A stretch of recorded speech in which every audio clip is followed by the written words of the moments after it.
അവർ തന്നെയാണ് ആശുപത്രിയിൽ അവർക്ക് കിടക്കാൻ സ്ഥലമില്ല. അപ്പോൾ പൊതുഗതാഗതത്തിൽ ഈ ഗവൺമെൻറ് എടുത്തിട്ടുള്ള സമീപനം വളരെ പോസിറ്റീവായിട്ടുള്ള സമീപനമാണല്ലേ. അത് നമ്മുടെ കണ്ണ് തുറപ്പിക്കണം. ഇത് മുൻ ഗവൺമെൻറ് ചെയ്തില്ലല്ലോ.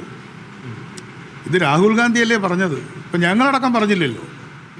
ഞാനടക്കമുള്ള ആളുകൾക്ക് ഇത്രയും ഗൗരവമായ ഒരു പ്രശ്നം പൊതുഗതാഗത രംഗത്തുണ്ട് എന്നുള്ളത് മനസ്സിലാക്കാൻ കഴിഞ്ഞില്ല. ഞാൻ എന്നെയടക്കം പറഞ്ഞത്. പക്ഷെ അത് രാഹുൽ ഗാന്ധിയാണ് പറഞ്ഞത്. അപ്പോൾ രാഹുൽ ഗാന്ധിയെ ഞാനവിടെ കൺഗ്രാജുലേറ്റ് ചെയ്യാനാണ് പറഞ്ഞത്. രാഹുൽ ഗാന്ധിയും അദ്ദേഹത്തിൻ്റെ ടീമുമാണ് കോൺഗ്രസ് ഭരിക്കുന്ന സംസ്ഥാനങ്ങളിൽ പൊതുഗതാഗതം സൗജന്യമാക്കണം, ആദ്യമായിട്ടല്ല, എന്ന നിലപാടെടുത്തത്. ആ നിലപാട് എന്തുകൊണ്ട് വിജയിച്ചു? അത്രയും ബുദ്ധിമുട്ടാണ് ആളുകൾ. അപ്പോൾ അതുകൊണ്ട് ഇനി സ്കൂളുകളും നന്നാക്കണം. സ്കൂളുകളിൽ വേണ്ടത്ര ആളുകൾ, പല സ്കൂളുകളിലും കുട്ടികളില്ല അല്ലേ. എന്തുകൊണ്ടാണ്? ആരുടെയും കുറ്റമല്ല. ഞാൻ കുട്ടികളെ അവിടെ പഠിപ്പിച്ചു എന്ന് പറഞ്ഞിട്ടുണ്ടെങ്കിൽ ഗവൺമെൻറ് സ്കൂളിൽ പഠിപ്പിച്ച് മലയാളം മീഡിയമാണ്, അതൊന്നൊരു വലിയ വിഷയമുള്ള കാര്യമല്ല. പക്ഷേ അതും കൂടെ അത് എന്തുകൊണ്ടാണ് അവർ ആൾക്ക് ട്യൂഷൻ കൊടുക്കുന്നത്? എന്തിനാണ് അവർ മറ്റൊരു സ്കൂളിലേക്ക് തള്ളിക്കയറാൻ നോക്കുന്നത്?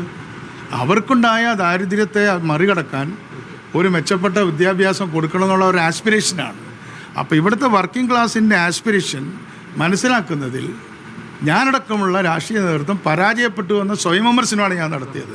താങ്കൾക്കത് വ്യാഖ്യാനിക്കാനുള്ള അവകാശമുണ്ട്, അത് വ്യാഖ്യാനിക്കട്ടെ, വിവാദങ്ങളാവട്ടെ. ഞാൻ ഈ പറഞ്ഞതിൽ ഉറച്ചു നിൽക്കുന്നു.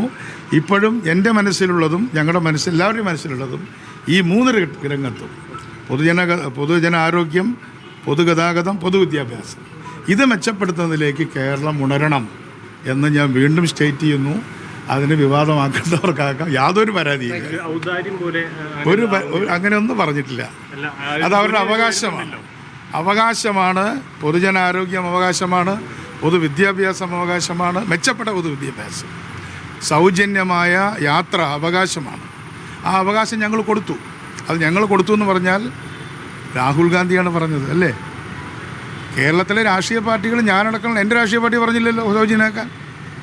അപ്പോൾ ഒരു സ്വയം വിമർശനമാണ് ഞാൻ ചെയ്തത്. പക്ഷേ അതാണ്, ആ ഡിഫറൻസാണ് ഞാൻ പറഞ്ഞത്. സർക്കാർ ആശുപത്രിയിൽ പോകാതിരിക്കാൻ മാർഗമില്ല, അവർക്ക് പൈസയില്ല സാധാരണക്കാർക്ക്. അപ്പോൾ എങ്ങനെയെങ്കിലും കുട്ടികളെയെങ്കിലും അവർ ട്യൂഷൻ കൊടുത്തെങ്കിലും കുട്ടികൾക്ക് ഞങ്ങളെപ്പോലെ ഇതുപോലെ ബുദ്ധിമുട്ട് വരരുതെന്നുള്ള ഒരു ആസ്പിറേഷൻ അവർക്കുണ്ട്.